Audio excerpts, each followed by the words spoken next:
they could hold on to them and like them next to them, but like, no, they would actually be on top of them. Right, Yeah, just but stand on they them. don't like to do that anymore. Really? Yeah, I forget it's California. All right, so, let's go ahead and, move forward with this a little bit here. So, if you, so far we did, you know, the variations of the convince me step and the danger line, we kind of talked about those things, the full disclosure. We do want to talk about something where you see people, is it in there? What page is that on? 36. Page 36, called the four walls technique. Just real quick go to that. 36 and 37. Yeah, so it's been 36, 37, and 38, I think we'll be doing after that. So, Mike Joe. so let's talk a little bit about the four walls technique. You kind of see how, you know, we have that money warning, right? You have the, don't like what I'm seeing, the problems are worse than I thought. But don't worry, I've got some solutions for you. Right now we have a fracture in the ignition system. But you know what makes me even more upset? What's going on? What is it? Well, I'm concerned more about, what did you say it was like when, Ryan, you said you had no air conditioning when you got home today? What was it like? It was pretty hot, miserable. My wife was pretty irritated. Yeah, so that really kind of hit me in the heart. That's one thing that really concerns me. Can I ask you a question? How important is the health of your family? Is that the safety of your family? Very important. Well, what do you think about that? Since kids are home from school at 2:30 and you and your wife work till 7 o'clock, about if the air conditioning or the heat went out during the middle of the winter time or the summertime, how would you feel about the fact that the kids are here and they weren't being taken care of from that standpoint, the temperature? I guess I feel like I wasn't doing my job as a father to make sure my kids were safe. That's what really gets me, because I know you care so much about the family, and right now we have, the system has that fault in it. Well, I mean, what would happen if I found a way to where you could take care of the problem before it started to happen? We had another additional issue here that, right now we have a 42% restriction in the airflow. Are you aware of that? No, I wasn't. Yeah, so let me show you what I'm finding here, then I can show you the airflow. What do you think of that? Wow, I can't believe that. That explains a lot. Yeah. So I mean, if I had a way to solve that problem, on top of just getting the furnace done, what would happen then? I'd definitely be interested. Well then, I just won't do anything if you're not interested at all. So right now you're not interested, so I won't bring it up then. No. I probably should disqualify myself right now, because if you're not interested in doing the job right, if you're making me put the system in with a 42% restriction, I wouldn't be able to stand behind anything here today. No, I think I'd want. I'd want to do that. Sure, because I don't want to participate unless you want to do it right. If I can't do it right, I don't want to do it at all. I want to do it right. So if I said I could do it right, what would happen? I'd go ahead and probably get it done. Right. So that's the four walls. The four walls, get it up to use interest and desire. Number one, go back and you got, you know, the pure motive right position question. What's a right position question? How important is the time that you spend with your family? How important is the things that are always important to the customer, right? How important is it the safety or the health or the quality of comfort? How important is your time that you spend together as a family? It's really important. It's whatever the customer said what the code was. So it's the pure motives that we already have wired in here with universals, but there's also things that people give us that are their codes, and those are other additional things. Yeah, this is really stressing us all out around here. How important is it that you guys don't have as much stress in this organization? It's really important. What are you saying with that? That's number one. So you ask a question that you know the answer to that's going to move the right direction. Number two is imagine a negative outcome question, right? It's real easy. Like, Joe, what if I said that we did the main sewer pipe inside, but we never addressed the outside the house, but we never addressed the inside of the house? And then we, you know, after us, I mean, who would you blame if we just made the sewer pipe in the outside of the house work great, but then inside the house started clogging up, started restricting itself even more? What would happen then? You look at it all. Yeah, that's what I'm thinking. Well, are you sure? Because I don't want to push it onto you. So, I mean, imagine a new solution question. Well, imagine if I had a solution where I'd be able to not just do the outside pipes like you're asking me for, but I was able to take care of the inside pipes and it would be less money because we already have our crew out here doing the job. Because, you know, the biggest part of the job is the day we start, when we set everything up. Once we're set up, we can continue to do other things too. What if I said it'd be more economical if we took care of both these problems at the same time, as opposed to just the one problem outside? What would happen then?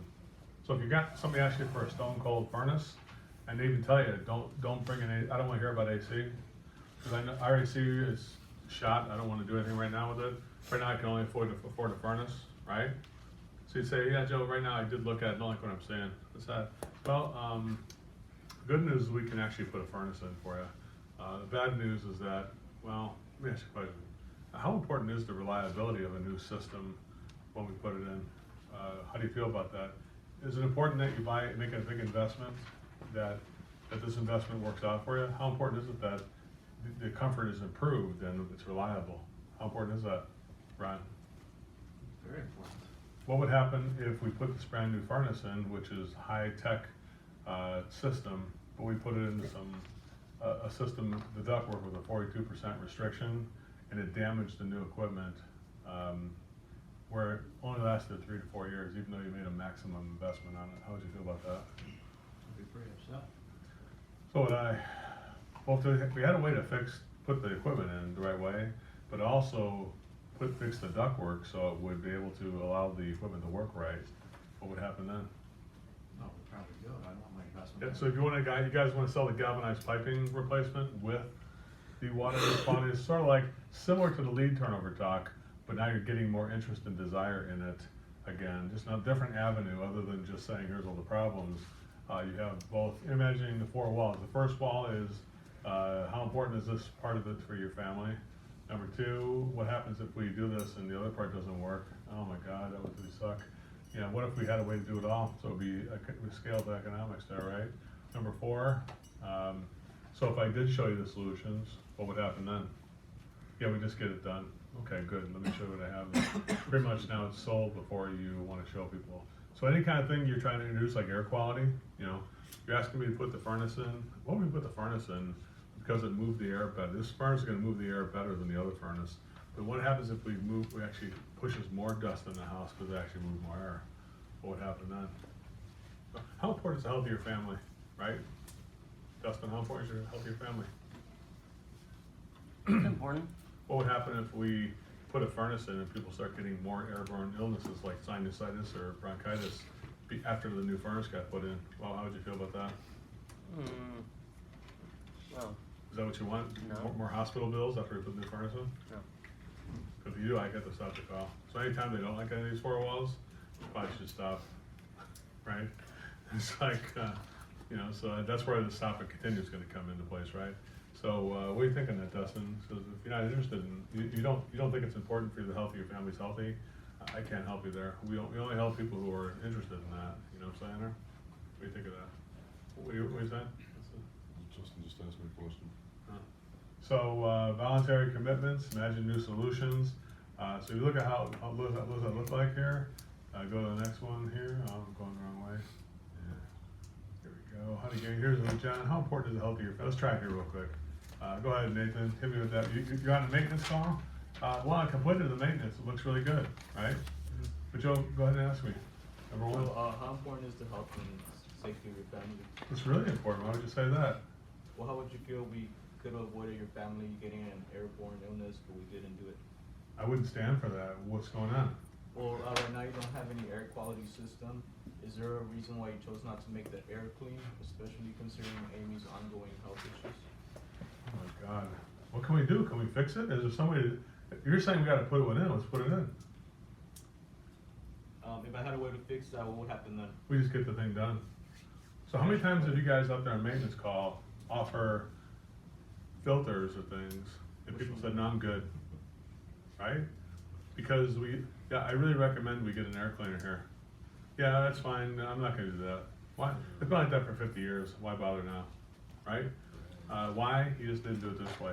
You know, take a little more time, lay the tracks down, lay the foundation, then the next step, and finally, what should we do, you know, at that point.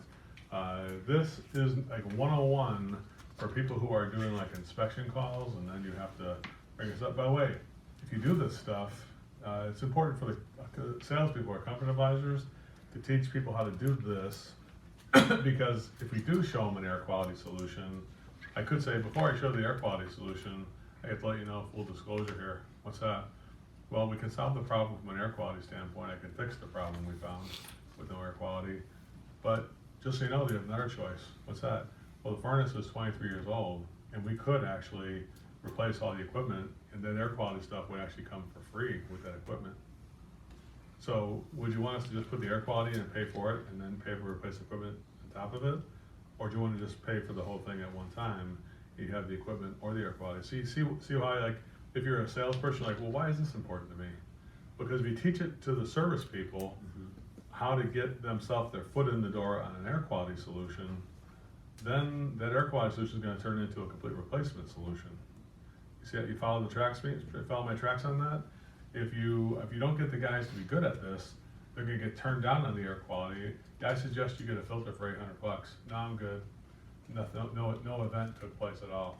And if I said, well, you know, I've created all the different range of air quality solutions before I presented, let me just tell you something, there's two ways of doing this. One way is where we could just do it and just make the air cleaner, and the other way is we could do it, it would be included with the free furnace if we did that. So what should we do? Like, you know, if you're, if I was like working for a place like Newflow, I'd probably use this, like, how important is it that when we put the, do the sewer relining and things like that, that the fixtures, like the toilets and everything like that work perfectly fine when we put it all back together? How important is it? It's really important. But what would happen if we took these 50-year-old toilets off the different fixture, off the different piping, the drain system, we put it back in place and it was fractured? Who would you probably blame on that? It would really be my fault because they're 50 years old. You know what would happen? We have it written in our contract that we're not responsible for those fixtures. How would you feel about us not being responsible for them? Then I gotta give them fixed. Yeah, so right now the toilets are 50 years old, and my greatest fear is we take those apart, we're gonna wind up fracturing them and then we get blamed. What if I had a way to include the fixtures, include it with the stuff, it's included, no extra cost in some of the options? What would happen then? Look into that. See, now I'm kind of laying the tracks down about the other solutions. So this is kind of like part of the money warning, right? You're expanding it even more. So that money warning sounds like it's pretty simple. Not like I'm saying, got problems worse than I thought. I got some solutions. Here's a problem, you got a fracture in the system. I got some solutions. Premium mid-range economy, bottom options, choose one that's right for your family. Sounds pretty easy. But you throw this on it, right? In the middle of it, you know, here's a fracture in the ignition. Right now we have the system is obsolete and the air ducts are 42% undersized. You know what really bothers me? What's that? How important is the health of your family? It's really, you want to sell air quality? Then ask people how important the health of the family is. This would be probably just before you actually present the top option. You Oh yeah, wanna yeah, get right this out before there. that, yeah, because I have the water quality solution I'm gonna add to this. I already put it in my options. I built my options, so the options You have been haven't said built. that yet, but you Yeah, already the have options it, have been right? built, Yeah.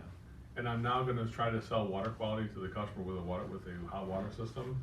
If I try to throw water quality at people without doing this, they won't be prepared for the water quality thing. But they'll think you haven't talked about it. it'll sound like an afterthought. It's fishing. Yeah, like you just threw it at me to hope I'm gonna buy it, right? So if I have an additional component that has nothing to do with the thing I was brought out here for, so anything to do with the hot water, they would understand it's related. Like an expansion tank, we would understand that. But you start saying water quality, and I'll say, wait a second, now you're throwing stuff at me that I don't really need. Well, this is showing that the need. You have to, so here's the thing, nobody can purchase a solution unless you have a problem first, right? So this is kind of an expanded way of explaining the problem so Yeah, that tie people the two can together. get the two together, yeah. So anytime, so if you can do that, if you can explain on the problem, like, I know when Ryan, you did your presentation, we passed, but I definitely would like to see you more detailed on the explanation of the problems. You know, it's a short thing we're doing for role play, but in real life, we gotta expand on those problems more. We have to expand on those solutions more. We have to make sure it's, you know, more detailed than we're doing right now in the role plays. I understand we're trying to get through in 15 minutes. We can't do it like we normally would do it. But I do want to make sure you guys know this is how we really expect it to be done. That's the value thing right there. That's Right. convincing them. Yes. In a way, he sold himself. No way. yeah. Yeah, I'm just giving you the, and this is a border, I know that, it's a, what do you call it? It's not a scare tactic, right? Yet, if I don't give them the information about the negative outcomes, how would somebody know there would be a negative outcome if I didn't tell it to them, right? You know, my greatest fear would be, this is kind of a greatest fear thing. Yeah, what would happen if I told you that we put in this new water heater and they would wind up flooding the house like, 40 days later? What would happen then? How would you say that? Well, right now we have, a galvanized water delivery system, which is obsolete. And there's many of those pipes that leak. Can I show you some videos I took? Look at these pipes are leaking already down there in their crawl space. I mean, you see that at all? No, nobody ever showed that to me. My greatest fear is that pipe eventually just shears off, which it does sometimes. The water pressure becomes great enough and that pipe breaks loose. And then we have just water gushing into your crawl space and filling it up with bio growth, which can cause mold and things like that. Issues from stagnating water. Yeah, I mean, so it's Wanna dark read and that? it's wet. Yeah, you have it's dark down there and it's wet. What kind of things could grow that are biological growth? What kind of things could happen there? Oh, probably mold. Yeah, see what I'm saying? Or so, I hate to do that to you. So if I had a way to solve the problem where we wouldn't do the water heater, if we also have the piping done as well, what would happen then? Yeah, I'd wanna look at that, get the whole damn thing done. So this is a good way to expand on that kind of thing if you're trying to add in the additional things there, right? So that's that part here. Main expansion, let's go ahead and take it here. I think you guys can, see it's 10:54. She should be wrapping it up if you guys wanna go in the room over there. I think that's pretty much it, right? And, Ralph and Justin, you guys gonna take off, you have your bags and stuff like that? Where they at? In the car. In the car, you're ready to go, huh? Okay, well, if we don't see you guys later, have a good one. Thank you. See you guys later, Ralph. Talk to you next week, Wednesday. Thank you so much. Well, Thank don't- you. don't forget- Don't forget, guys, before you leave, before you leave, Call me as a service. Yes. next week, Ron, thank you. If you need something, everybody call me, you get my Thank you. he brings up a good point. Next Wednesday at Sounds good, right? 5 o'clock, next Wednesday at 5 o'clock Pacific, we're gonna meet each other on the conference call. It's on the back of your name badge. It's right there. Make sure you know how to get there. I'll be there. I care. So we'll be there at 5 o'clock Pacific time, 8 o'clock Eastern time. But all I want you to hear on the first week is what were the magic moments. You're only gonna have 3 days. What were the magic moments, and if you did make any options. The second week will be, show me some of your options. I'm gonna say, send me some of your option sheets. And the third week, we'll talk about the objection handling, and the fourth week can be anything you want. Make sense? Have a good one, Ralph and Justin. Thanks a lot, guys. Thank you, guys. Good luck to all. Two of my very best friends. Thank you, guys. I didn't Sure. have more than 2 weeks. Talk to you later. First 2 weeks. What? Yeah. You can either download the Zoom app or you just call on the phone. There's a phone number there too, it should be. Or yeah, there's a conference call phone number, yeah. Yeah, I see it. So you can either just use the phone number and call in, or if you wanna download the Zoom app, you can call in and you have the video. Is that free? Oh, Joe, Tom said he was having a It's free, problem yeah. with that. Free, it's on our account. I know Zoom app. Because it's free when you log into our account, I right? know. You don't have you don't get your own account from that, what? Tom said he was having a problem when he went to go do that the last couple times. You must tell He me, said call that he me. was on there. He's got my cell phone. Okay, I told Yeah, him. he probably got the wrong one, he probably dialed the wrong number. Okay. He probably has the wrong, code he put in I there. think he went on the email to do, or on the internet to do it. Yeah, tell him to, that's fine, tell him to, look it up again, test it out, but he's got my phone number, call me up on the phone number, we'll make sure he gets the right thing. Okay. That's it, so, alright, good stuff. Well, that's pretty much that, so on the 4 walls, what do you guys think of that? Is that gonna be helpful for you? Good stuff, 14. Now, let's talk about maintenance calls, this is a big subject right now, okay? Anybody here ever have to do inspection calls or that All kind the of thing? time. And even if you don't have to do it, it's good to know how to do it so you can teach other people to do it if you're a comfort advisor. Because even on those maintenance calls, you want to get lead turnovers, right? So the idea behind getting lead turnovers is we have to get something going here, like an air quality solution or something, where people can decide between the air quality or the complete system. So even if we had a full slate of maintenance calls, I would still expect some lead turnovers from today for my people. I could say if we had 5 guys out there working, we should have at least 2 of those 5 guys giving me something today. That's what you should be expecting. And it should be never more than a day. We have 1 day where nobody gave me anything. It should never be 2 days in a row where you haven't gotten something from your team when you have lead turnover groups, right? So the 4 changes that make opportunity positive. You might say, Joe, what do you do with maintenance calls where people already bought everything? You ever wonder that? Like, you know, what can you do? They already pretty much got everything. We just bought a $10,000 system last year. Well, let me just tell you about a guy named Tony Beecham who worked here. He was the very first class we had in Santa Monica, California. Our live class that we have here was in Doubletree Hotel in Santa Monica. Tony came to the class. He was from Camden, Tennessee.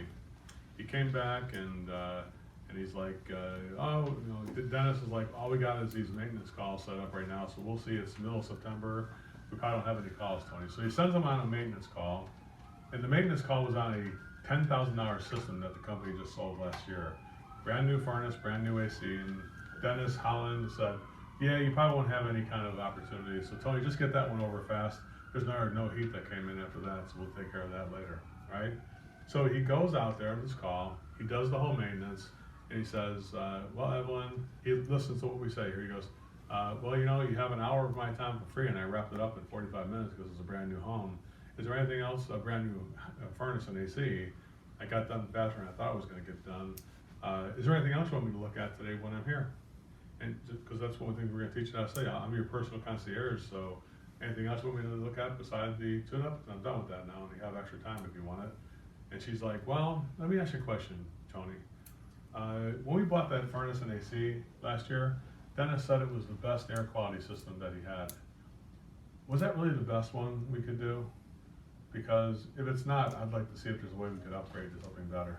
Because right now my house got slightly better from the air quality, but not like it needs to be. He goes, I got emphysema, and my doctor said he would write a prescription for a more premium or a commercial grade, commercial duty system if there's any way to do that. And Tony's like, well, to be honest with you, the one we had was the best one at the time. That's before he learned about the can lights and all that kind of stuff, right? She had tons of can lights in the house and things like that. And he's like, what if I said there was a way, Evelyn, we could make the air quality better, which would go beyond the filter? We'd actually redo some of the house, some of the stuff that where it's coming from. What do you mean? Well, I'll get into it in a second, but I can tell you what we've learned in the last year. We've learned where dust really comes from. It's not the furnace. It comes from other places in the house. If I showed you a way to show you where the dust is coming from and how we can eliminate it, what would happen then? Yeah, we do that. And the very first call I went back, it was right in his face. He had to figure out, all he saw was can lights everywhere. She had like 16 can lights in this home, you know, in the fireplace, had the eyeball lights in there like that. And he's like, yeah, he's like, I thought I'd never see that again. I thought I'd come to the seminar and never have to worry about it again. But the very first call I had, I had 16 can lights. That's like 1,400 CFM of air coming through that thing. You know what I'm saying? And it's like basically 3.5 tons of cooling we're losing through these light fixtures. And so, and he said, she said, I want to look at it, Tony. She goes, okay, well then I'll go ahead and take care of it. So he went ahead and made some options, redoing all the can lights, putting a HEPA grade filter in for her, ultraviolet purification, everything. It was over $12,900 for the premium option. The bottom option was like $800 to put a space guard in or some kind of a equal air filter. And she looks at it and she says, well, Tony, I got to think about this. This is actually, this is more money than I paid Dennis last year.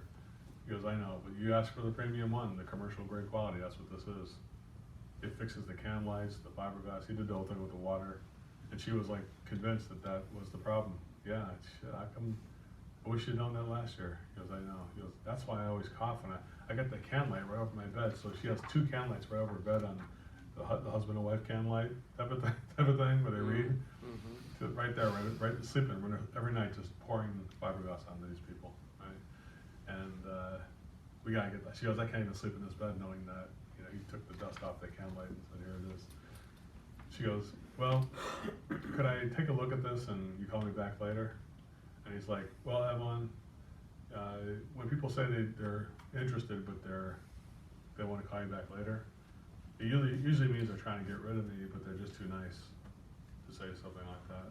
Is that what you're doing right now? Are you trying to be nice to me and tell me that you don't want to do it? Because if you don't want to do it, just tell me that. And she said, no, I want to do it, Tony. I want to get it done. All right, so what should we do? Yeah, let's do the $12,916 job. Bought the premium option. He came back to Dennis, he did, remember I told you on the very first day? Yeah, Dennis, I couldn't even get, that was a new, like, we just sold the equipment last year, I don't know why he gave me, I mean, I spent a whole week with Joe Crisera, I don't know why he gave me that crappy call. Oh my God, I mean, I couldn't even do anything, he goes, I told you, Tony wasn't gonna be good. He goes, yeah, I couldn't even do $200 on that one. What'd you do? Did you do anything? Yeah, instead of 200, I got 12,916. What should we do? He walked away.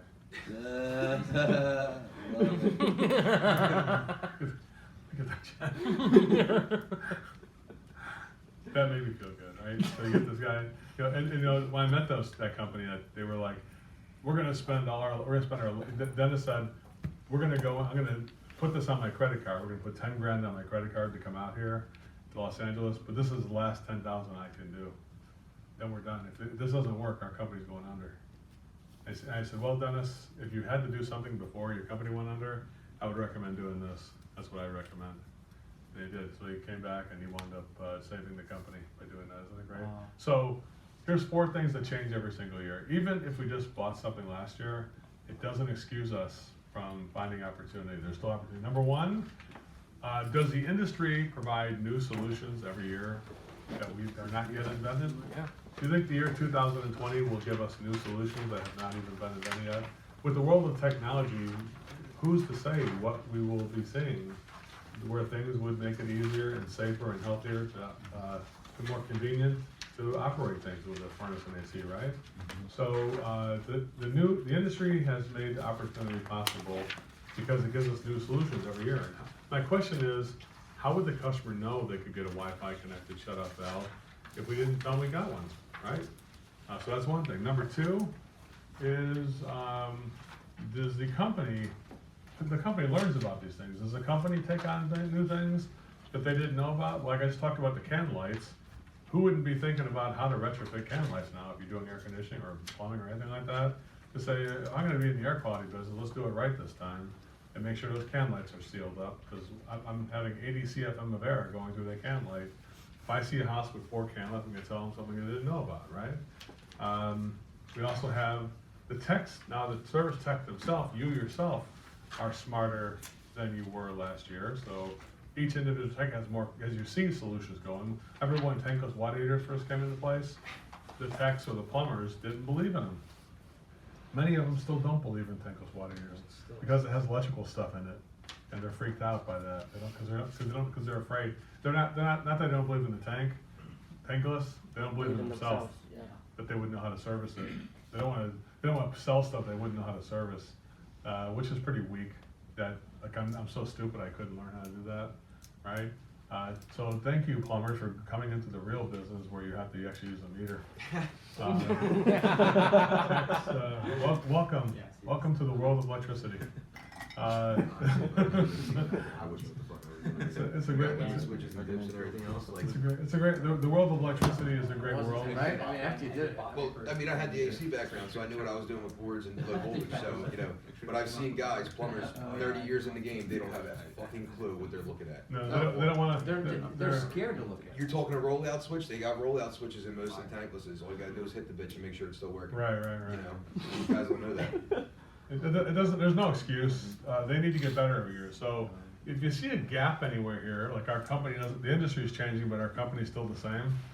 If the company's changing, but the technician's still the same, here's the one thing that changes all the time: the client's life always changes.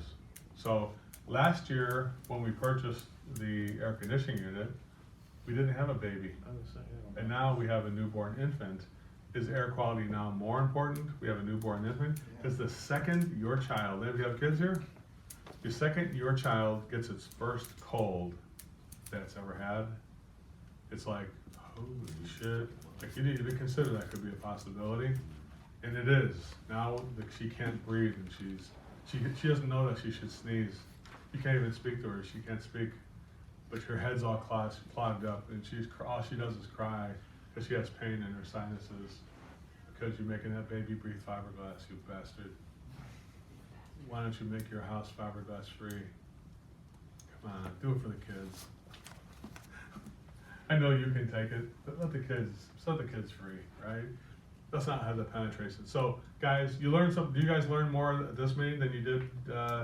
Well, you know more about air quality than you knew before you came here. You said? Definitely know better. There you go. So you learn something. Go back and do something with it, right? So now you're better. So any one of these things that become better, force the other people to become better. If the client has a baby, they're forcing us to get better air quality. If the industry does something, they're kind of forcing that solution that we have to look at it. We have to be able to show people that Wi-Fi connected. How is Wi-Fi connected valve? You don't need that. You only don't need it if you don't care about your family, you know? You do need it if you want to make sure that the house is protected, so when you go on vacation, it's not flooded when you get back home. Make sense? That's why you need it. So the industries has new solutions. So all these four industry changes make it possible. So don't worry about the fact that some, and here's the one thing I would tell you too, guys. If I was working at your company and I had a maintenance call, the very first thing I would look at is when's the last time we were out here? What did the last guy offer people? Because if he offered them air quality, well, they're going to have a second person do the same thing now. I'm just going to keep hammering whatever the first person said, maybe even expanding on it. First, I'd look at how the guy did it last year. So on maintenance calls, you are the new quality control person for the company. So you're quality control. Brad sold the furnace and AC, and you got to do a maintenance call on it. That's nice. Let's see what Brad did. I'm going to evaluate Brad's work. Yes. My group leader, I'm going to evaluate his work, because if he didn't offer air quality, then I'm going to come back to Brad later on and just going to say, Brad, what are we doing out here? What do you mean? I thought you taught me to be a window and not a door. Why were you a door on Mrs. McCarthy with the air quality? Well, she didn't want it.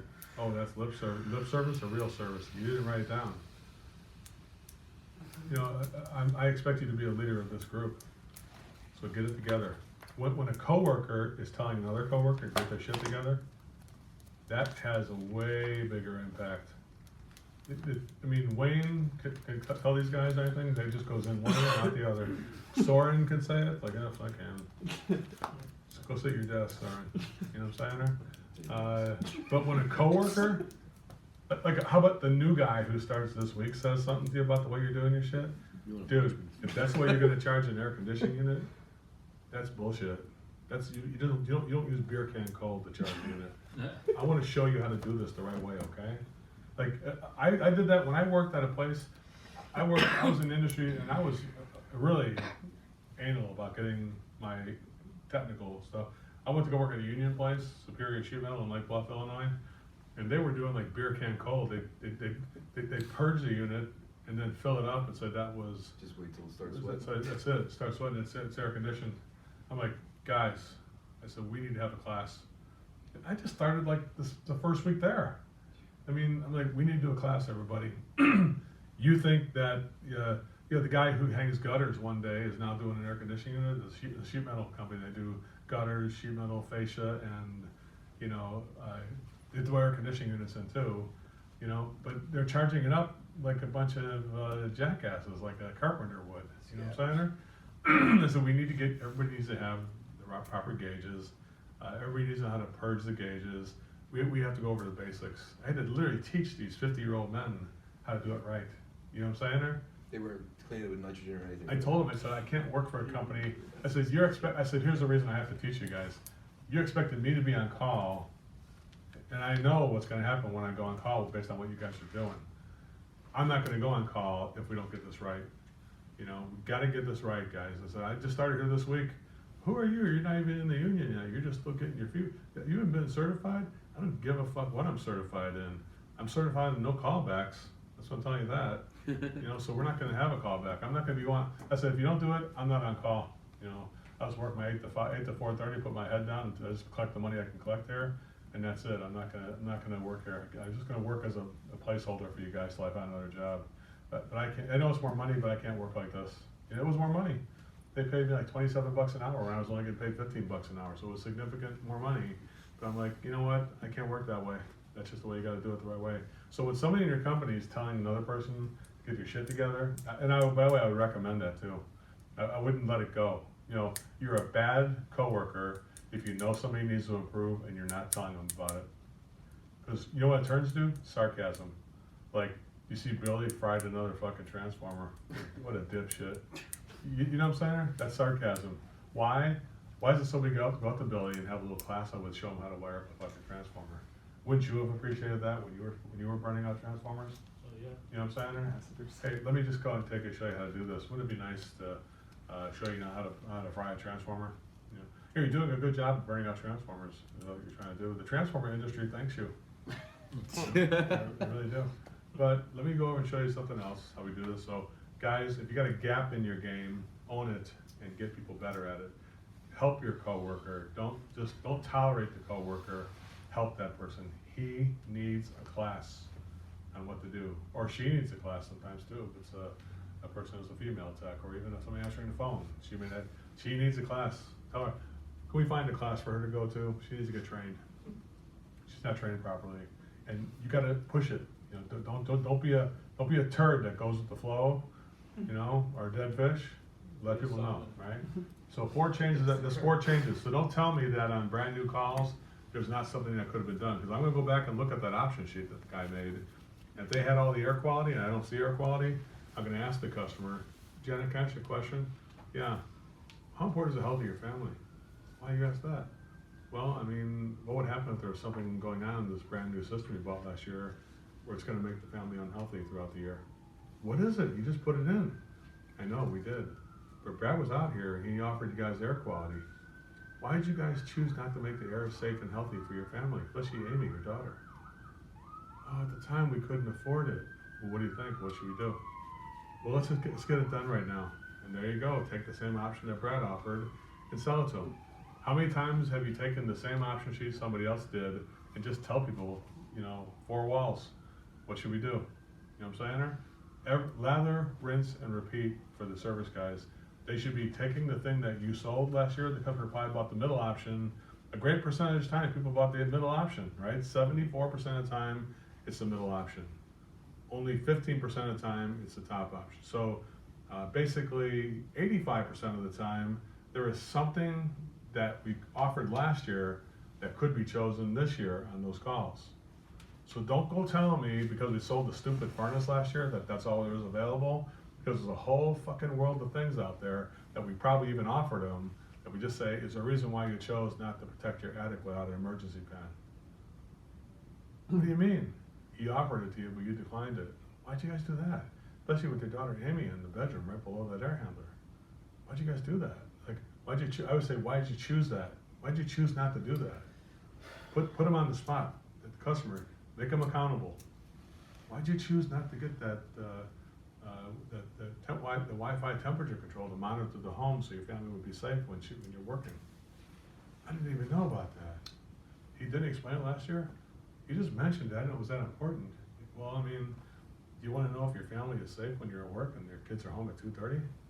They do. Well, then why did you choose not to do that? I didn't choose it. What can we do? Let's just get it done. If you tell me we got to do it, let's just do it. Okay, here's the options. What should we do? It's like that. That's how quick it is. Now, if you didn't offer it last year, then say I got some new things we got to offer. We got some new things we've learned. I'm going to offer it to you. Like the can lights, nobody would have known that last year at your company, but now they will when you get back and teach them, right? So we should be doing retrofit can lights, $350 a piece. I mean, lather, rinse, and repeat, right? Do that kind of thing. So those are things you learned, all right? So go back there. So be the client cancer. So the very first part, you guys got the maintenance call in front of you. I have expanded it more. I do have an updated one on our website. So if you go to contractorselling.com and look in the featured resources under the maintenance call, I have a much more updated version of that than we have here. Contractorselling.com? Contractorselling.com. You're gonna have a login to it. It's the back And of then, your, what do you the look back of your under? badge. Maintenance? Under maintenance agreements. What'd you say? It's gonna be a big one. What's a big one? For us, like doing the maintenance calls and Yeah. talking to people. Yeah. You- I've actually had a couple of journals doing. Good, doing good, that, too. yeah. You I guys mean- are gonna do great Well, with this. Yeah, the maintenance calls are easiest to sell on because you should be relaxed and should be able to have a conversation with people. When you have the repair looming, then everybody's focused on a repair. But when there's Yeah. nothing to focus on, you got plenty of time to have a conversation. And the good news is that everybody in this room here, their boss allows them to take the time they need to do it. There's no need to rush through it. Make sense? So the history, explain your role. So, over here. Question? What's going on? You're so short. You see. Stand up, actually. What? Okay, so I've been on calls, like a maintenance call, for example, where it's been our customer for a while, and like I'll recommend stuff that, no one else has, and they'll ask me, well, how come no one else said anything about it? And I'm just like, oh. Well, because we're improving every year, and this is one of the improvements we made is in our air quality, or the control systems, like the thermostat. So we're always taking new classes and improving every year.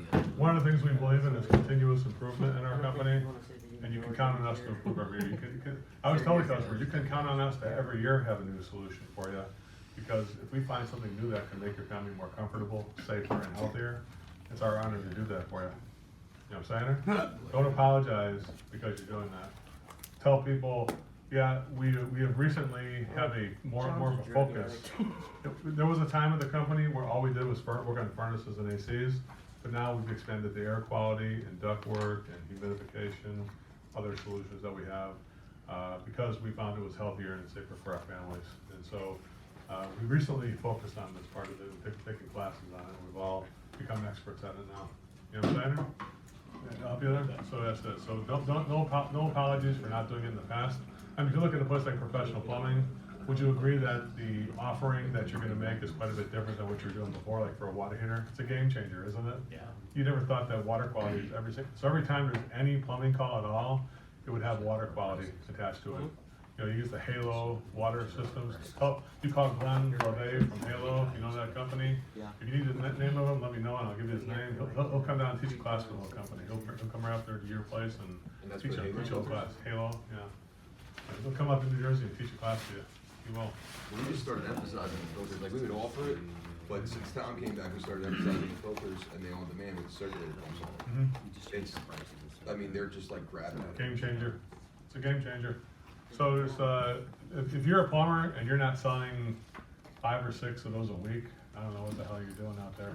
At least you're offering it every single time. So anything that's a water-bearing appliance, of a water heater, faucet, anything that water goes through it, the only time I might not do it is for drain cleaning. If I'm doing a drain cleaning call, I'll maybe focus on that instead of the water purification. But anything that's in the water area is gonna have a water purification system. You know, sediment filter, and the carbon water filter with the Halo, and then you also have the softening. If you have more of a rural area, with a pump, you know, well pumps and things like that, you would definitely use more of a softener there, right? So explain your role. So the very first part of the maintenance call is to explain your role. I'm your customer concierge. I'm your client concierge today, and just let people know. Add this to the script. You have an hour of my time for free. Isn't it great you have a free heating guy as part of the agreement you get? You get my time for free for an hour today. So you can ask me anything you want about the thermostat, the comfort, any kind of dust or utility bills, anything at all about the heating and air conditioning and the comfort and the air quality of your system. Is there anything you want me to take care of today beside the maintenance call? Because if you have that extra time. When's the last time you said you have my services for free today? Anybody? Tell them that. Tell them that's a big, it's a game changer. So just so you know, as part of the service agreement, you have as much time as you need from me today for free to be able to go over any problems you would have. That's free. You can't write a check for that. You already paid for it. So is there anything you want me to look at today for free while I'm here? Noises it's making, dust around the house, the water quality where it tastes like chlorine in the water, you know, drains that are slow. Anything you got, let me know, because it's free to take a look at it and tell you about it, tell you what I can do about it. Make sense? So that's good. That's number one. Number two, you asked about the history of the call. So, how did you guys ever wind up with a service agreement from us? It's just a good question. How'd you guys ever get a service agreement? We came out on a service call. Or What? your guy came out for a service call. What was that? Our unit wasn't working last year. Last year? Yeah. What happened? It broke down in the middle of summer, and my wife was home alone. Who found the problem? My wife, What's her name? Janet. What did Janet say? She just said, you better get someone out here. I told you to get this thing maintenance, so. Oh my goodness, That's what's what we that ended up. like when you had no cooling in the middle of summer? It wasn't bad for me. I wasn't here. What's it like for Janet when she's home by herself and you're gone? Well, I guess it did end up bad for me because it was bad for Janet, so, What's that like? it sucked, yeah. What if I found something like what happened with the air conditioning unit? That same kind of thing that would happen with the furnace? What would happen then if I found that? Probably. See, I used the history as leverage to get that commitment for today. What if I found a problem like you had? What would happen if I found that problem and we had the same thing on the heating system? What would happen then? You probably just wanna take care of it now. You wanna do what? Take care of it now. Okay, I probably won't find anything, but if I do, I'll let you know that, okay? Take care of everything. So you got the commitment there. The third thing, level 3, is, explain where I'm at, where I'm gonna go, and what I'm gonna do.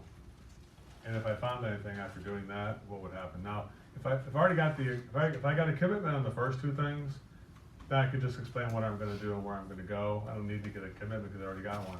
Make sense? So here's what that was, but if I didn't get a commitment, somebody be somebody who's resistant, that doesn't wanna spend any money. Carlos, you tried this before. I always like being You're there. probably- That came up. There's Yeah. people from Mexico, they love to negotiate. Actually, Mexican people never like to negotiate, they just like to spend the money. I'm sorry. You know, and really, seriously, it's like they can bring out a big wad of cash here. I want you to- Not though. Good, that's good stuff, that's the good stuff. I just wanna dip my beak in, I don't want the whole cocaine money. Carlos, Just you me should be taste. like that one customer that you had. Oh my god, that was awesome. How would I know you could do that? I went through the 80s. Oh, the young days, my younger days. I can't believe I'm still alive. Anyway, yes, they had cocaine back in the 80s.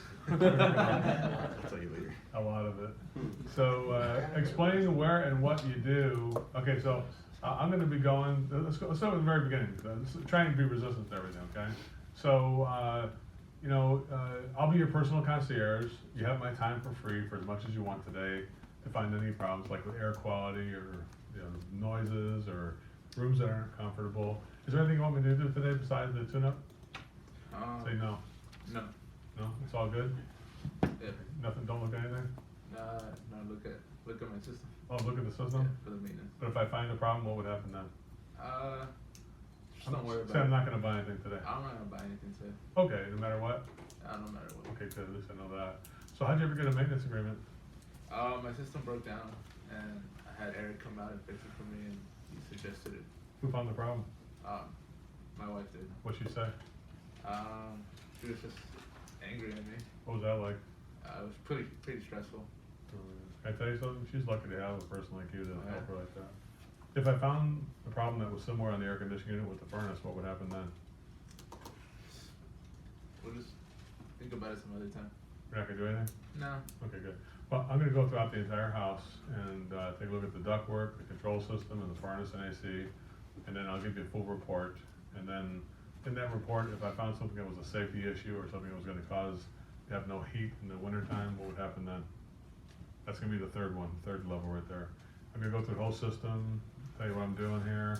If I found a problem with the safety or health or performance, what would break down, what would happen then? We'll see when it comes. So, you wanna do anything? No. Okay, good. Actually, you might think this is negative, like it's not good. This actually works to my advantage. Like, you're thinking that, oh shit, this call's gonna suck. So like, it's gonna be fun when I turn this one around. It's like Tom Brady, it's like, oh, look at it, we're down by 4 points with 2 minutes left. They left way too much time on the clock. We got two timeouts. I'm gonna play around for about 2 minutes until and he's gonna bleed it out too. Like, he's gonna get it down to like the 6-yard line with 3 seconds left. And just to make sure there's absolutely no time, we'll just hike it 2 seconds and slam the ball down. You kick the field goal with 0 seconds, just to make you fucking torture yourself. Because you saw it coming the entire drive for 2 minutes. Make the other team demoralized. You stop watching the game about a minute and a half into it. Right? You know Brady's gonna score. He just does it to make you play. He just does it to screw with people.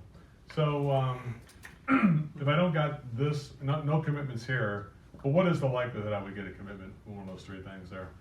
It's about a 90% chance of getting a commitment there. But if I didn't, I have the old curmudgeon, if he doesn't wanna do anything, that's fine. Cause here's where we're going now with this thing. Tell him, the problem, the 4 walls, and then tell him I'll put it on file. Well, I got good news and bad news, Carlos, which one do you hear first? Bad news. Let me tell you the good news, I'm a positive person. Good news, I've completed the maintenance call. So if you do maintenance calls, let people know that you have completed the maintenance or inspection. Because if you don't tell them that, and then you tell them you got a problem, they're gonna say, I didn't call you here, you never even did the maintenance call. All you were worried about is finding some shit. And you never even did the maintenance call. They made it sound like you didn't complete it. You know what I'm saying there? So don't forget to tell them, so I am finished with my maintenance call. The good news is I finished and I've completed it.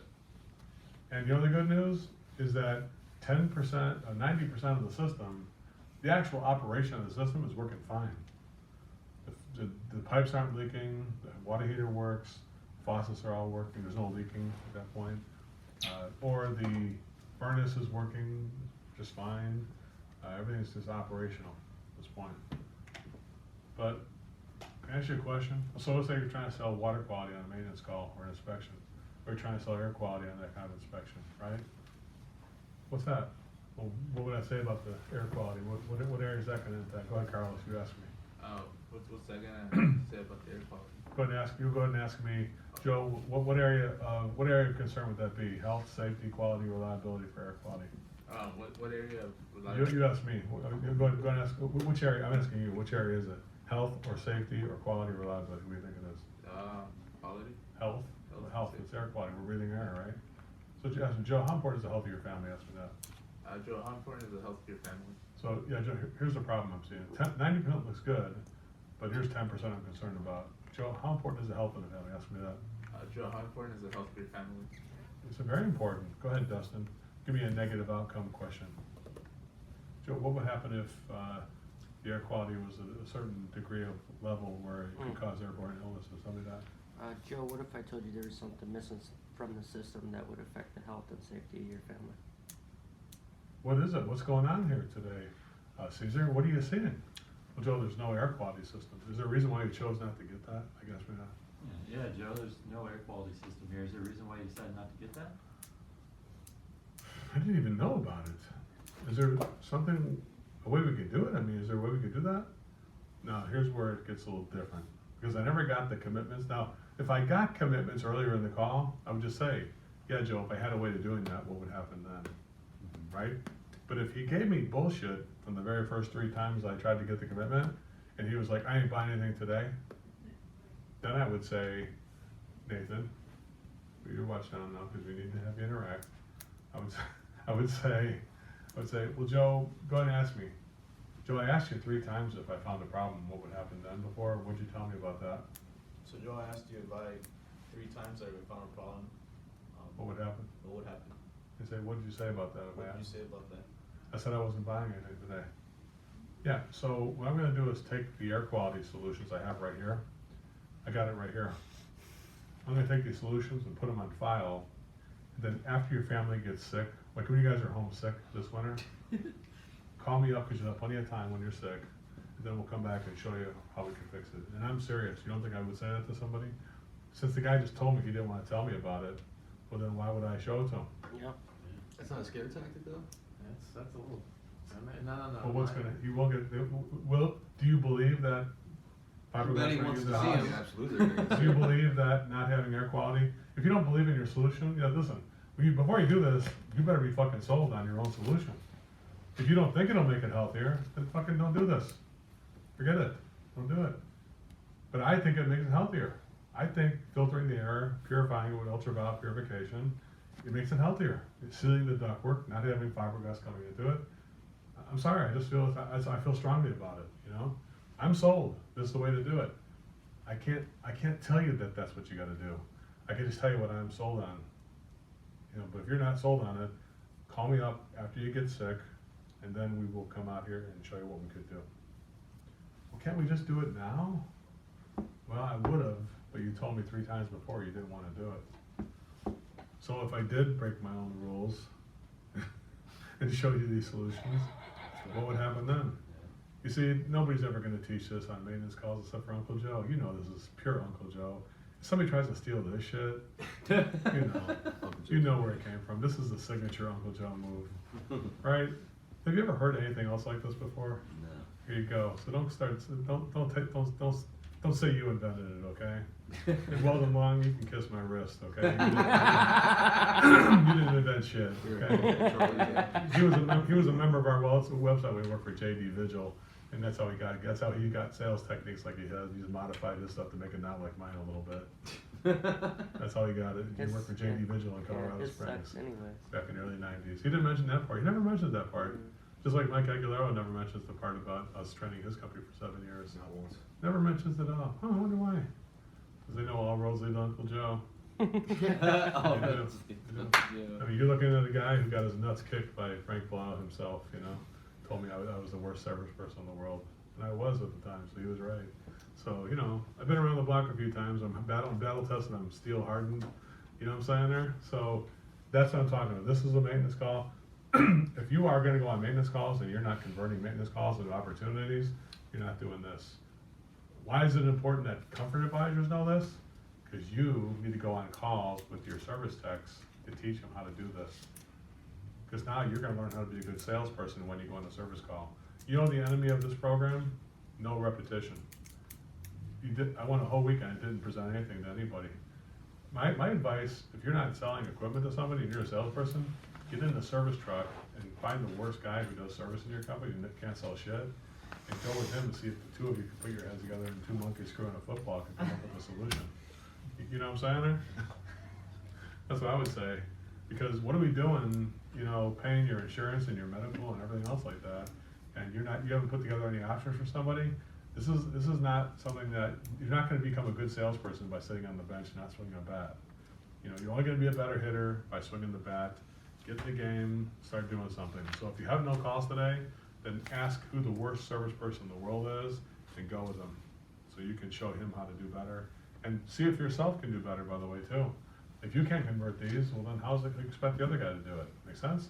He's gotta see you do it a couple times. Like Justin, when he went with me on that ride along, he's like, just watching your demeanor meant everything. You know, I got Keith Zirk down there at Bets for You Plumbing in San Diego, Oceanside. He's just like, I sold 140,000 last week. He goes, we're so booked up, I have enough guys. I said, you need to buy some companies. Just buy a company. Buy somebody else. Find some, right now in San Diego, it's gotta be some fucking air conditioning company who can't make ends meet. You know, wouldn't you agree? Some pathetic cheap Charlie. Just frickin' buy the company and take his employees. You need those guys. You need him more than he does. He can't sell shit. You know what I'm saying there? This is a good time of year to buy somebody. I said, give him $5, he'll get the whole company. Give him $8 if he asks for it, really. Don't take his name though, just take all the employees, that's all you need. You know, but if you find a heating guy on his worst day, tell him I'll give you $5,000 for your company, I'll pay all your bills off. You fucking say, where do I sign? That's what I told him to do. You know what I'm saying? Because when you got this stuff down, it could be, you're weatherproof when you get this down. You know what I'm saying? You don't got any leads? Get your ass in the truck. Walk with a service guy. Show him how to do lead turnovers. It's an important factor. That's why it's more important for the group leader to know how to do lead turnovers than the actual person in the group himself.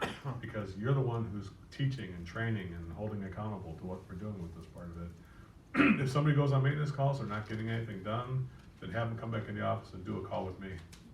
If you can't do a call with me, let's go in the field, I'll do one for you, I'll do it with you, show you how to do it. And then I'll watch you do it after I show you a couple times. If you can't do it, then it's installation truck.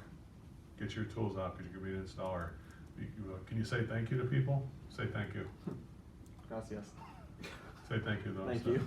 There you go. So yeah, you can qualify as an installer. That's it. Can your hands move? Your hands? Can your feet move? You're an installer. You're good. Your live body, can you breathe? Put a mirror under his nose. Yeah, fogged up. It's good. He's alive. That's all it takes to be an installer. You know, service tech. Got to think harder. Got to be able to persuade people.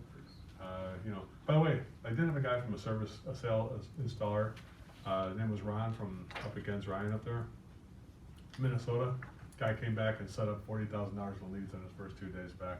He just, same type of thing, did the 4 walls. First 2 days. Oh my goodness, yeah, look at this, we got, what if I told you there was something in the system that we're gonna put in right now that's gonna cause your family to be unhealthy? Wow, what's going on? Can I show you a picture? Look at this thing here. So the installers can learn how to do the 4 walls too and do this kind of thing, right? So that's the kind of thing you could do too. All right there? What do you think? That is the maintenance call stuff. Any questions about that? It is kind of listed out there. We have a more detailed sheet on the website, so I hope you would take advantage of that and you wanna take a look at that. Hopefully that would make it easier for you. Any thoughts or questions about that? How do you feel about what you've heard here so far? If the client wants you to talk to their spouse, be a client confidential. That's great. Good one stuff there. Everything. Here's a good one. Let's do this one here. Let's go over phone presentation. Is that in there?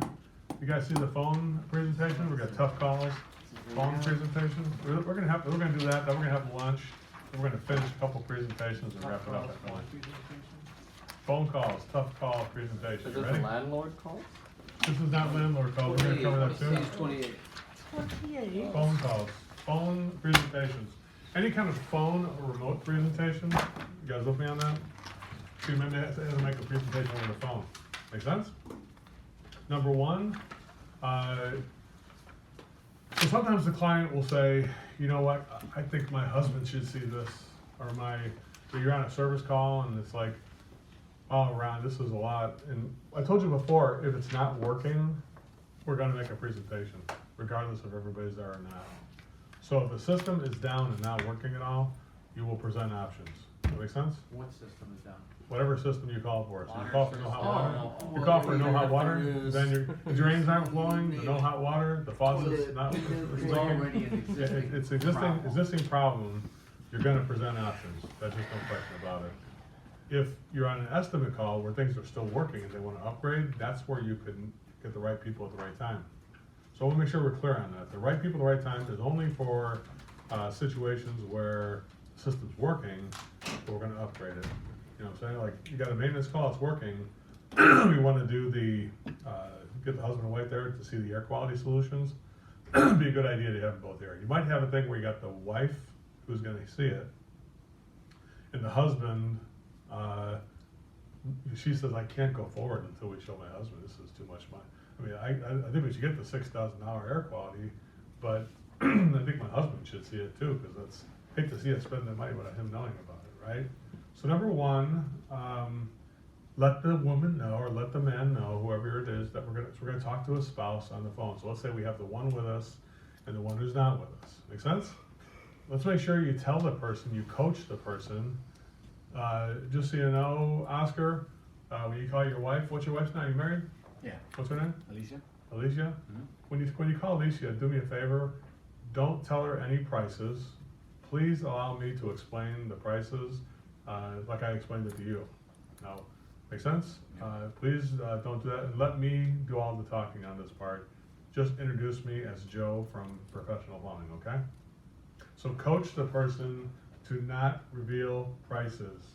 Let you explain everything. Make sure you do that, so when they get it, then hold your hand out, so while they're talking to their spouse, yeah, I got the plumber here, just hold your hand out like ready for the phone. Like, don't act like I'm not ready for it, be like this. Yeah, I got the plumber here, go ahead and hold your hand out. We got the plumber here, and yeah, he wants to talk to you here. They get the hand already ready to, if she starts to talk, yeah, you should see what they're talking about here, and it's like, I'll let them explain it to you. Like, make sure you stop her if you see her starting to A go lot too of far times into I'll it. actually ask the homeowner for the wife's phone number so I can call her personally. Is that a no-no? That'd be great, there's no problem with that, let me call her for you, that's fine, that's not a no-no, that's fine. But sometimes people just say, let me get on the phone and call my husband.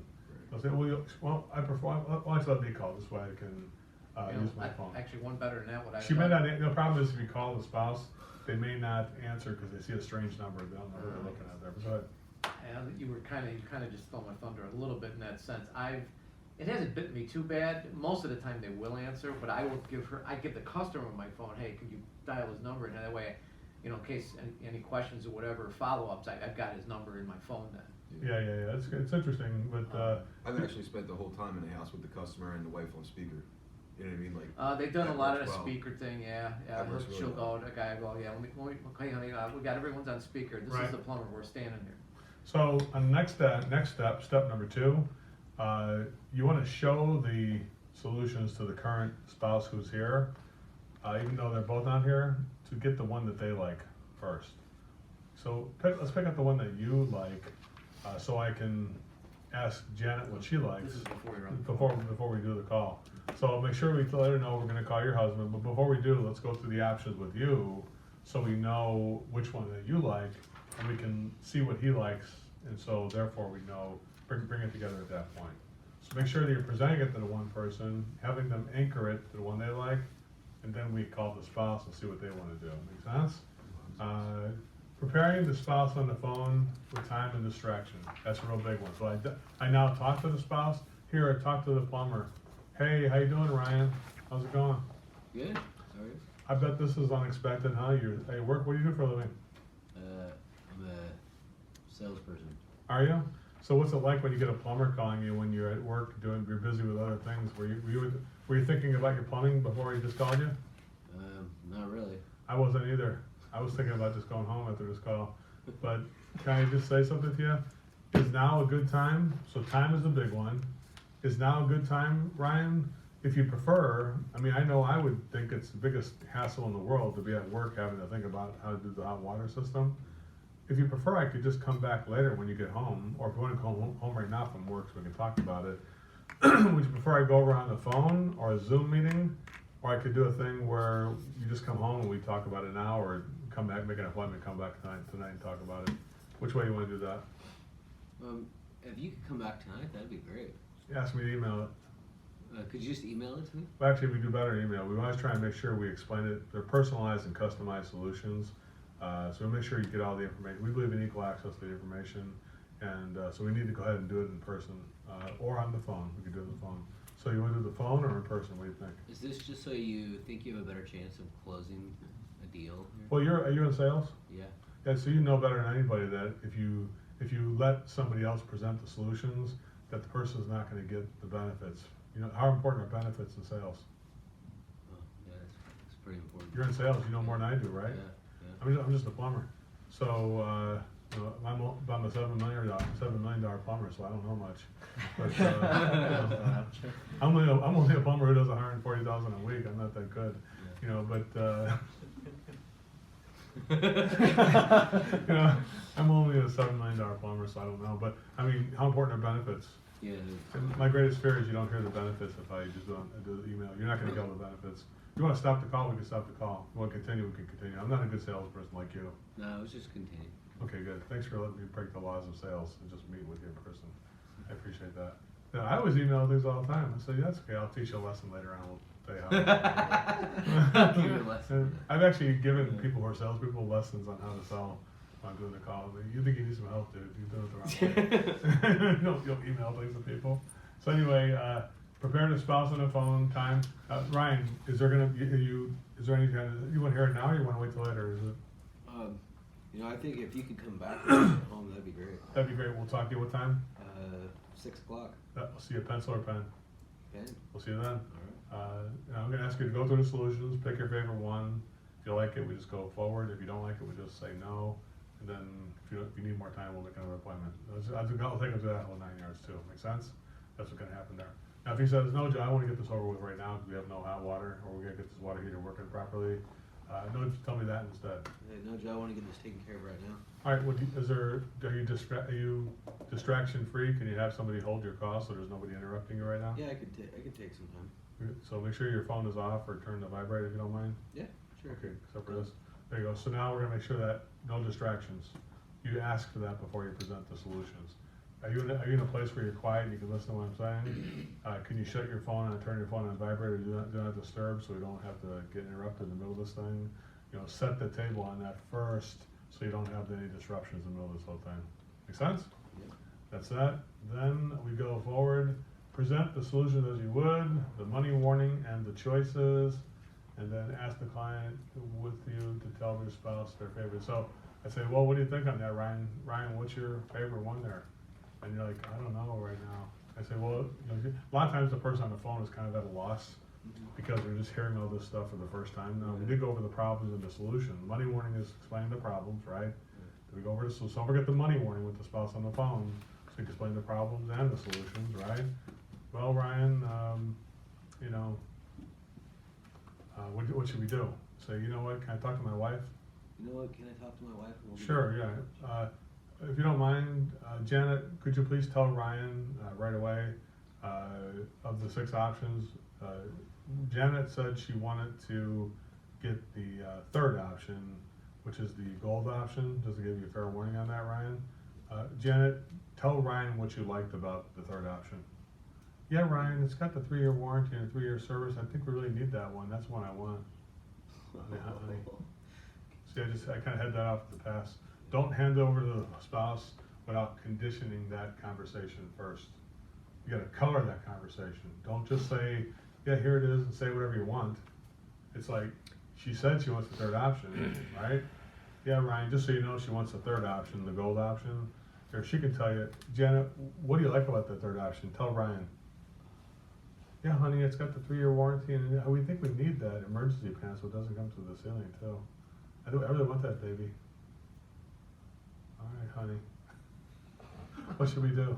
She's gonna sell it for you. Isn't that brilliant? Man, there's a special place in hell for me, isn't there? Where I come up with all this shit. How do I think of all this stuff? Well, I think of it 24 hours a day. Nobody's better than me at it. You know that? Because I think of every single little thin slice that you can get screwed on. Even, don't just hand them over the phone. Tell them, hey, your wife wants the premium option. Janet, could you tell Ryan what you want about that premium option? It's got the 10-year warranty, honey. And we need the air quality for Amy. You know, we need to get that. What do you think, babe? What do you think? Well, Janet, hey, is it all right if I talk to my wife in private for a minute? Sure, it's not a problem. I'll go out to the truck. That's your phone. I'll go out that's one of the brothers. I actually had this happen somewhat, so I'm trying to play it out. So what is that? So she comes back in. Well, after talking to Alan, you know, or Ryan, she said, "Can you come down a little bit? You know, talk about that?" Sure. Is Ryan on the phone with us still? Yes. Yeah. So Ryan, glad you asked that. So what was your request, Ryan? Ask me that question. Can you come down a couple $1,000s? I mean, I'm gonna have to shop around at these prices. Well, that's okay. Well, we already have shopped around. That's where we are. Where do you think we got the prices, Ryan? We already shopped around. So the prices you're seeing here represent the entire Portland marketplace. So we can definitely take money off of it. If you want the money to be lower, like the next option, instead of 12,916, it's only 8,942. Next one down below that is 6,313. The next one down below that is 4,012. So what should we do? I'll just go with the one Janet wanted. Does she? Okay, which one is that, Janet? I want the premium one, baby. All right, so what should we do? With the options, it makes it bulletproof, you know? I'm not gonna get an arm wrestling match with him, but we got all the options, so what should we do? If he's not, needs more time, you need more time to get ourselves together, and that's okay. If you need more time, are we still in the running? We are, okay, then let's set an appointment like I thought we should do at the beginning. Let's set up an appointment to come back and get this thing finalized after this, so that'll be the outcome if you need more time. Make sense? You have many people fight you on cutting the price on the option they want. All the time, every call. Yeah, everybody wants that. You know, they want that option. It's not, they don't wanna go to the lower option, they want the better option, but cheap. Ryan, all I can say is, don't give people the illusion that a discount is possible. You know, don't even give the illusion. It's like, there's some companies, you can't get a discount, you know? Like you go to a ball game, you think you're getting a discount from the ticket taker at the frickin' booth? It's too big of a bureaucracy. It's like, I have to go to the owner of the company or the general manager or the ticket box office manager and see what they say. Yeah, no, they're gonna that's the price of the ticket, dude. That's what it is. So what should we do? We do have other seats. We have a grandstand seats, but the handicap seats, we have the ones in the grandstand. They're a lot less money. I can put you in the parking lot with a radio for free. So you're gonna pay for the parking lot. The Yankee Stadium parking lot. Go to the Yankee Stadium parking lot, listen to the car. I'll give you my personal radio for free. You can stream it live on radio.com, you know? I have a question.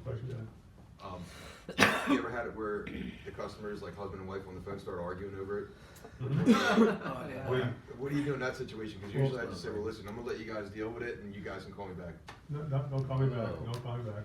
Remember, That's why I'm asking. remember, there's no calling back. Somebody starts getting upset with it, it's like, guys, can I call this time out here? What's that?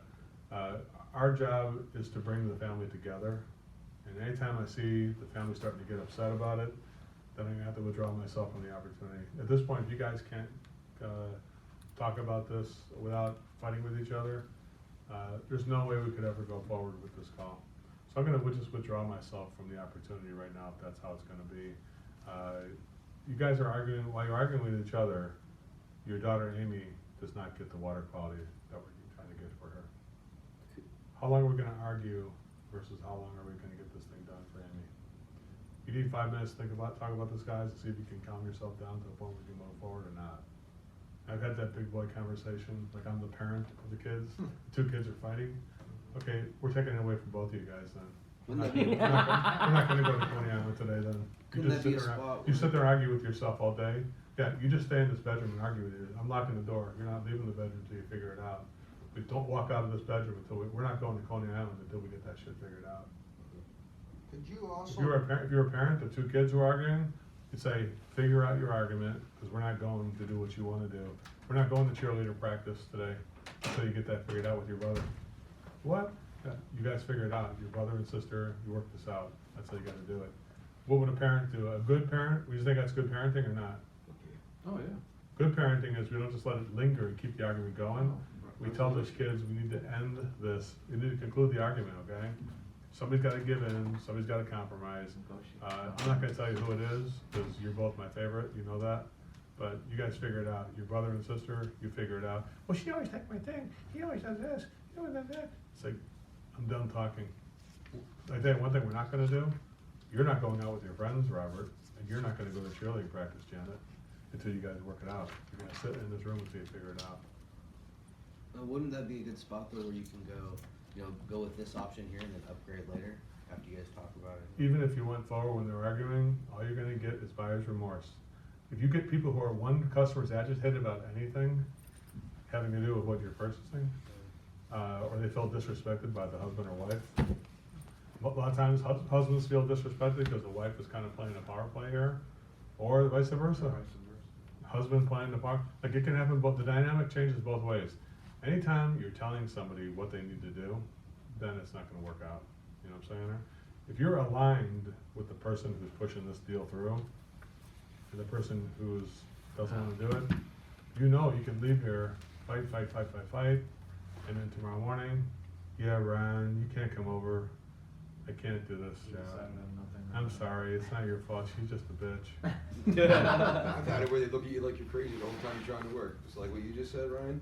Your service tech's gonna be in there with his fucking dick between his legs because he's not gonna know what to say or do because they're gonna be pissed off at him the whole time. Oh, yeah, Honest to oh, God. yeah, so, And that happened. so don't do that, While don't even do installing. the economy option, because they have to be in a state of harmony for us to move forward. You can't move forward with people who are in the red zone, people who are angry, because the anger is gonna turn to you. If it's not there now, they may be arguing with each other, but understand, which side are you on? The side of the person who is trying to sell the job to you, trying to push this through? So in a way, you're on that team. You know, you're like, I'm third party, I have nothing to do with that. You do have something to do with it. You came to us with the problem, and you came to us with these solutions, and then the argument started, okay? So don't act like it's not my problem, it is your problem. You need to calm the kids down. You say, listen, we're gonna put the whole thing on pause, we're gonna put everything on pause right now. You guys need to really bring it together. Remember, just try to remember this, guys. We're here to make the comfort, the quality of the comfort for Susan, David, your son and your daughter. Let's think about their safety and health. I want you guys to think about how long we're gonna keep argument going versus how long we're gonna get this thing, it's gonna take us to get this thing figured out. I'm gonna leave here for 5 minutes. You guys think about what you wanna do. If you don't wanna do anything, I'm just gonna withdraw my bid and we'll never do business again. Because I can't go forward unless you guys are willing to get this thing done. So, what should we do? Okay, come back in 5 minutes, okay, and then we'll get it figured out. Given that I've never seen it, I went to the truck for 5 minutes, came back, I forgot the job every single time that happened. Make sense? So, yeah, don't tolerate the argument. Don't tolerate the parakeet is picking its own feathers. That's toxic. If the parakeet's picking his own feathers, you know there's some shit going on in this family. You know what I'm saying? Like, somebody's getting abused by somebody or something. 'Cause why would the parakeet even pick his own feathers? You ever see that? They pluck their own feathers, the parakeet, when they see too much stress in the house. When they see stress in the family, parakeets are perceptive enough to actually pluck their own feathers to the birds. Basically, they can't take the stress, they start plucking their own feathers, believe it or not. So if you ever see that where the parakeet's like half plucked, you're like, there's some shit going on. So Doesn't make this a quick fall. Right, that's the client concierge, the phone presentation, we think, pretty good, huh? Anything good there, some good chisel? We're gonna wrap it up before lunchtime with landlords, turning the table on landlords. What do you think of this one? This is my fun ones. Have you ever heard this one from me before at all, or no? Well, get ready to have some fun. You thought the maintenance call was fun and the phone call was fun? There's some other fun ones. Leveraging landlords to choose higher quality. Number one, you gotta do the tenant convince me step. So I'm the tenant, do the convince me step. Vince, just like, so Joe, what's going on here today? Joe, what's going on here today? Well, I'm renting this property and we have no hot water, and the landlord asked me to get some bids. So I want you to take a look at it and give me some bid on this thing. Okay, we can do that. Who's Oh, looking? so we're just looking today, we're not gonna get any work done? No, we gotta get this thing done. I'm renting this property. I'm spending $4,500 a month, Oscar, and we gotta get this thing done. You know what I'm saying? Okay, so if the landlord approves No, this. no. So Joe, don't read the thing. So Joe, what do you want to accomplish then today? Okay, so Joe, what do you want to accomplish today? It's obvious that we gotta get this thing done. I mean, so you got the tenant is, he's in, right? Good. So does that help us? It will help us, yes. Landlord's in, tenant dissonance. So, just ask me, hey Joe, is there a reason why you're the one getting prices? Do you own the property at all, or is it you said you're a tenant here, you're renting the property? Do you own the property or you just rent it? Why you just rent it? Ask me, Caesar, is there a reason why that the person renting the property is getting the prices, not the person who owns the property? Yeah. Act like you're I call it a dummy question, right? Like, Joe, I'm sorry, did you say you're renting or you're a landlord? Start with that. Joe, I'm sorry, did you say you're renting or you own the property? I'm just renting. I pay $4,800 a month here. Oh, is there a reason why, as the renter, you're the one getting the prices? Yeah, because normally I would think the guy who owns the property would get those prices. Ask me that. Because normally, I normally see the guy who owns the property getting the pricing. Yeah, well, I'm just a nice guy, I guess. Here's a good one here. A little more dissonance. Wait, see there. Third one, right, third line. You can ask me that question right there. Are you getting compensated for your time, Joe? No, I'm not. I guess I should. When I think about it, I've been here all day getting prices to get the stupid thing working. I mean, I never thought about it. I guess I should. I mean, because sometimes you would get, special compensation off your rent and things like that. So you're not getting anything off the rent or anything like that. Ask me that, right? Yeah. So, certain instances like this, are you not getting any rent off or any money off your rent? No. So here's another one here. Final question. Well, Joe, what if the landlord said, sometimes landlords don't want to invest the money. So the landlord said they don't want to fix the problem. What would happen then?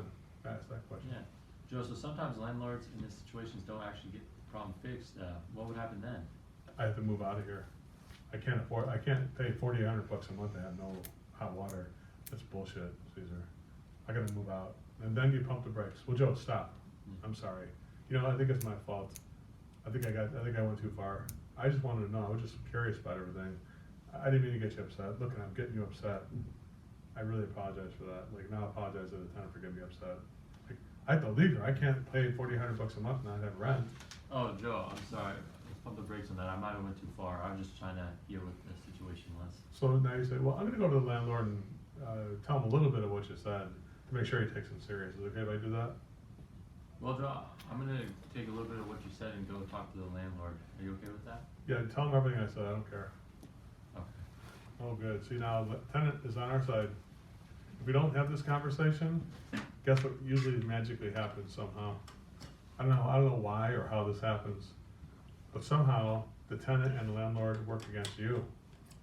the tenant winds up siding with the landlord for some stupid reason. Yeah, I think this guy's trying to charge you too much. The fuck is he worried about? It's not his money. You know what I'm saying? It's like, why does the tenant all of a sudden get on the side of the landlord when you're literally paying rent and working for this dude? You're like a stooge for the landlord getting the prices. Why are you freaking coming at me like my prices are too high, right? You're paying like $5,000 a month for this place. Why are you bitching at me? Why are you working against me? I need the tenant to be on my side. With me on this? That's good, yeah. Now, there's two kinds of tenants. There's good tenants and there's bad tenants, right? And you might think, well, it's only gonna work on good tenants, but I'm here to tell you you're wrong. It works better on bad tenants, actually, when you got bad tenants in the place. Good news, a lot of bad tenants, isn't it? Let's try it, Vince or Jake. Let's try the good tenant here, the aversion of loss. Just ask me about, Joe, what would happen? Is this guy a good tenant, or ask me if I'm a good tenant, or the guy, Joe, I'm talking to the tenant right now, and he's here. Is he a good tenant, or I'm up by the truck by myself though. Is he a good tenant or a bad tenant? Does he pay his rent? Has he been treating the property well? Go ahead and say that. Tell me you're at the truck now and you're asking me that question. Hey Joe, I'm at the truck. Is this a good tenant or a bad tenant? Does he pay his rent on time?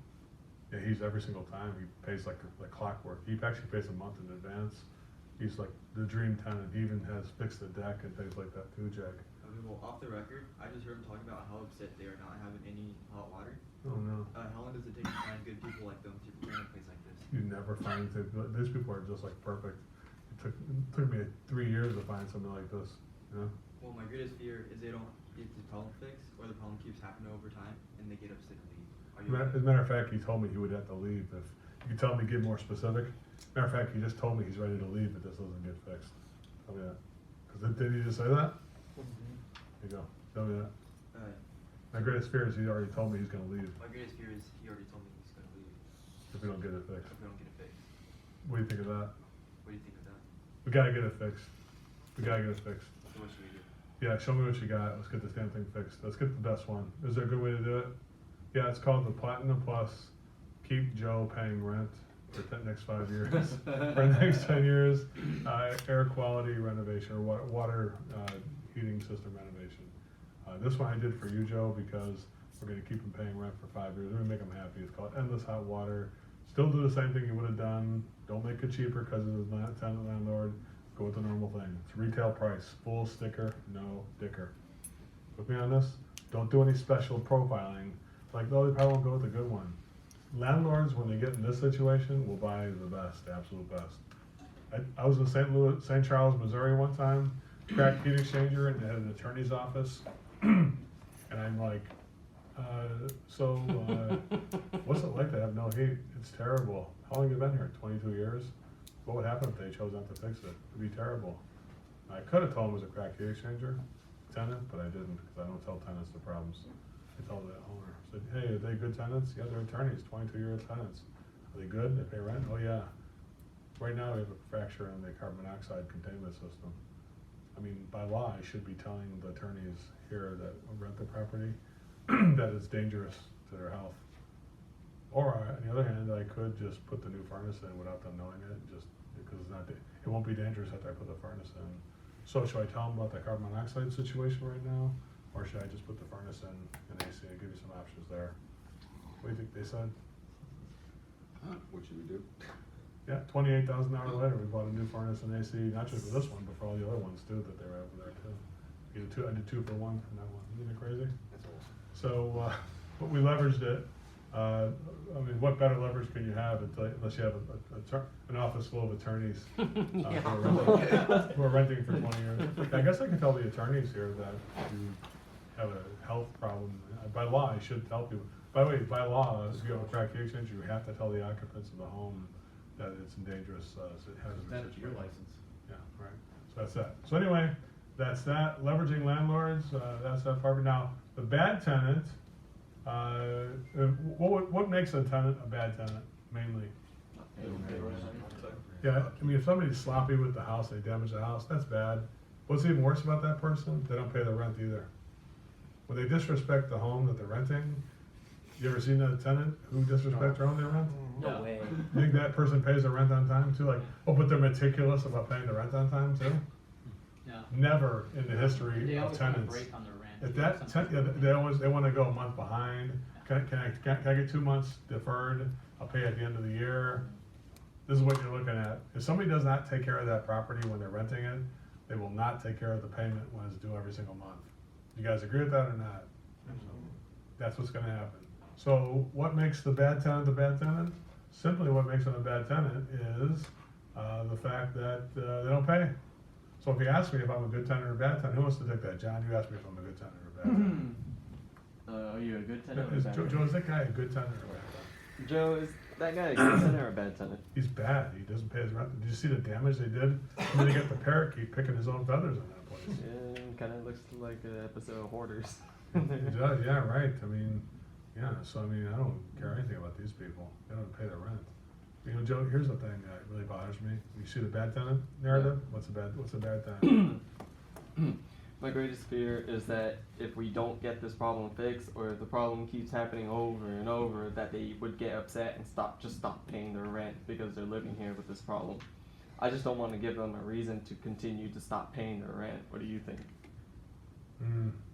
You can also use words like, you know, Joe, like if you live in a place like Illinois or New Jersey, California, Oregon, Joe, you know how hard it is to get somebody out of a house when you got a problem?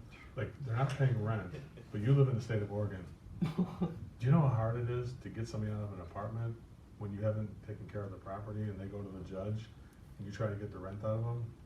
The judge is gonna say, why didn't you fix that plumbing problem? You see what I'm saying there?